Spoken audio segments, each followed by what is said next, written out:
it's been an interesting journey.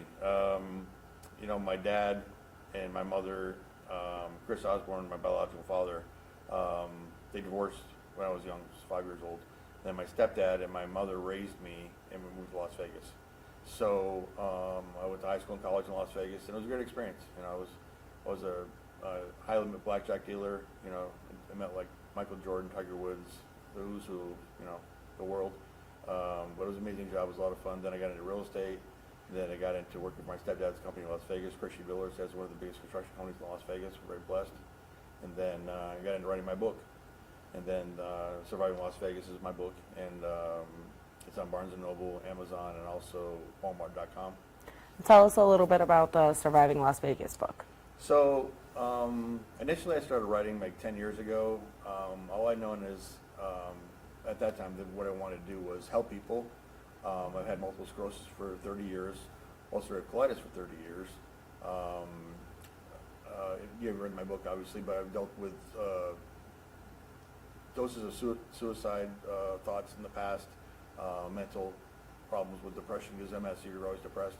So I tried to kill myself in 2010 from depression, and that was a dumb thing to do. So I really want to be advocate for multiple sclerosis, ulcerative colitis, but also mental illness and suicide. And I think that writing the book was actually fundamentally a growth period for me to actually express my feelings, my journey, and also to help people. Yeah, I'm sure it was therapeutic. Yeah, and then that inevitably made me research my dad in 2021, and want to come back to Glens Falls and see my dad and my 99-year-old grandmother I have never met, and she'll be 100 in June. Wow. Yeah, she's doing well. She had COVID for the second time, and she's doing very, very well. And I got 5 brothers and sisters I didn't even know I had, and actually 2 of them are African American, which is kind of cool. Yeah. Yeah. Definitely. Yeah. So have you been able to meet all of your siblings now at this point? I've met 3 out of 4, Wow. or 3 out of 5. Yeah. Yeah, my grandmother and I are very close now, as is my dad. So it's been a really interesting journey, and coming back here has been refreshing for me, because it's like a breath of fresh air. It's just a totally different than Vegas. The weather, I bet it can slow down quite a bit. I was actually ready for a quieter, relaxing type of life than just craziness and just, So you spent the last 30 in Vegas-ish? Yeah. So I think that life's a journey. We're all on a journey, and I think the next 10 or 15 years, at the end of my life, I want to help people and give back. And I have a mentor. His name is Jim Stovall. He's in Oklahoma City. He's a multimillionaire, and he's a Christian, as am I. And he actually sees my vision. And how God works mysterious ways. I actually met him through a friend of a friend, one of my best friends in Oklahoma City, and he actually has a movie company. Wow. So we're talking about doing a movie possibly someday. That would and be amazing. I've talked to 6 or 7 other movie producers in Las Vegas. Indie Films is one that was big. That possibly want to do a movie in 2025. That's amazing. Yeah. So I had a lot of fun too. Hangover stories. It's not well, I'm sure. Yeah, it's such definitely. A good mix, with all my health issues. This guy's like a cat. He's almost dead. Almost died 12 times in my life. My heart stopped once for 3 minutes, once for 2 minutes, just in my last surgery. Yeah. So God's good, and I'm very blessed to be here. So. Yeah, and you have a second book in the works now? I've got 2 books actually. One about some things I left out of the first book. A lot of things I left out of the first book, and the second book is about something entirely different. That since coming here, I found a niche that I think would be really, really good. Do you want to let us know a little sneak peek, or is that one a surprise? That's going to be a surprise. Okay, I like that. Yeah. So talk to me a little bit about how it's been to reunite with family, some that you didn't even know existed. It's amazing. My dad and I, it's Chris Osborne. I say shout out to my dad. He's here with me now. We're so much alike. It's just he's a really good person. He's funny. He's a good dad. He raised 6 kids, and they all have college degrees and great jobs, and very, very successful family. I'm proud of my dad. He's got some interesting stories on the farm. I mean, Ringling Brothers Farm and Bailey Circus used to buy hay from him. He used to ship hay down to the circus. Yeah. And there were 2 times he actually had elephants on the farm. Wow. So people were driving by and almost getting car accidents. Yeah, like, oh my God, are we really seeing this? They had nowhere to actually house the elephants for a room and board for a few days or a week or so.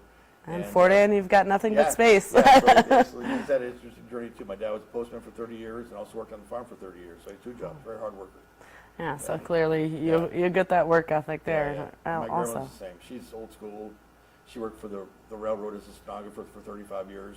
Worked on the farm, also for 35 years, and raised my dad. So she's amazing lady. She's just the genuine sweetness. When you go see her, she doesn't complain. She's smiling. You know what I mean? That old school tough love. I mean, she's funny, and she's amazing. It's cliche, but they say they don't make them like they used to anymore, and it's definitely true. Exactly. So, were you always into writing? Like, what made you? I know you had so many things that it's like I've just got to put this somewhere. Sure. But what made you decide to write a book or multiple books? Actually, I just started journaling, and I talked to another person about this. Anyone who's not a writer, Otter.com is a very good platform because it actually records in your phone and dictates for you while you're talking. So in case you're out somewhere and you have a thought process of a story or something you want to add, you have nowhere to write it down. Otter.com was very, very helpful. But to your question, I actually, I'm not a writer by trade. I was a business major, and I was in real estate and construction and gaming and all that, but I'm not a writer by trade. I wrote an ebook, Beating the Odds, and that turned into my book. But to your point, I started journaling 10 years ago, and I didn't even know what I wanted to do. All I wanted to do was get some stuff on paper because I thought I could help some people, And then so what, I'm gonna write a book. And I'm gonna figure out how to write a book because I wasn't a major in journalism or in English in college, and I learned a lot about writing a book. Keith Rogers and Robert Faust in Las Vegas. They actually helped me through the ghostwriting and also editing, also taught me how to actually publish the book. Yeah. So shout out to Nicole Reefer and Page Publishing in Pennsylvania. They're my publishers. And it's been an amazing journey, learning how to do something entirely different than you're used to, writing and actually publishing. So. Well, and it seems like that's not anything you're a stranger to, going through different phases, not only in life, but also career-wise. Sure, you've kind of shifted gears quite a few. Yeah. So I know you told me previously, but just touch on a little bit of your medical journey and your story there. Because it is pretty remarkable, The short version. So when I was 21 years old, I got diagnosed with ulcerative colitis. There was rumors in Las Vegas that I had AIDS because I lost 60 pounds. And kids are cruel. The bullying and kids can be cruel. But I was eating chicken noodle soup, drinking water, and sucking on ice cubes for 2 years, and working for health insurance because we didn't have $200,000 for an operation. So inevitably, our plan was to go to UCLA.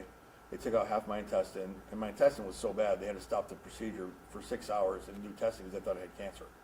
So good news, I didn't have cancer. They were able to do the operation. I went back to UCLA. 3 months later, I was at a colostomy bag for 3 months. Went back to UCLA. They rehooked me up, and that served pretty well for 15, 16 years. And then I actually started getting some infections. So after that, when I was 27, I got diagnosed with multiple sclerosis. I had lost the vision in my left eye, and my eye was hurting for a few weeks. And I told my parents in Las Vegas, I said, look, I know I told you about this a few times. You probably didn't think it was a big deal. Well, it is a big deal. I'm going to the emergency room because my eye was hurting so bad and I lost my vision. So I got down there, and they were worried I had a tumor pressing my optic nerve. So a few weeks go by, and they pumped me full of steroids. Luckily, my vision came back because they pumped me full of antibiotic steroids and reduced the inflammation in my brain. So my vision it came back. But 2 weeks went by, I had nothing. So I told my parents, I said, look, I know you know by now, you probably don't want to tell me. If I have cancer or something's wrong with me, you need to tell me. So they said, well, come on over, we'll talk to you. So I said, okay, so I'm over there, and they told me, well, the good news is you don't have cancer. The bad news is it tested positive for multiple sclerosis. So you don't think really like you're gonna have a great life. It's like your life's over. What was that moment like for you? Yeah, I started crying. I'm like, I'm a pretty tough guy. I played in hockey. We used to fight every day. Played baseball, football, basketball. I used to do a little street fighting, martial arts. I'm a pretty tough guy, and you think I can't beat this. It's something I can't fight because I'm a fighter. You know what I mean? So you think wheelchair, you think death, and then I was really bad for a few years, and I was drinking, gambling, fighting, womanizing. I was hoping somebody would pull a knife on me in a bar fight, just kill me, because I didn't want to be done with it. Yeah.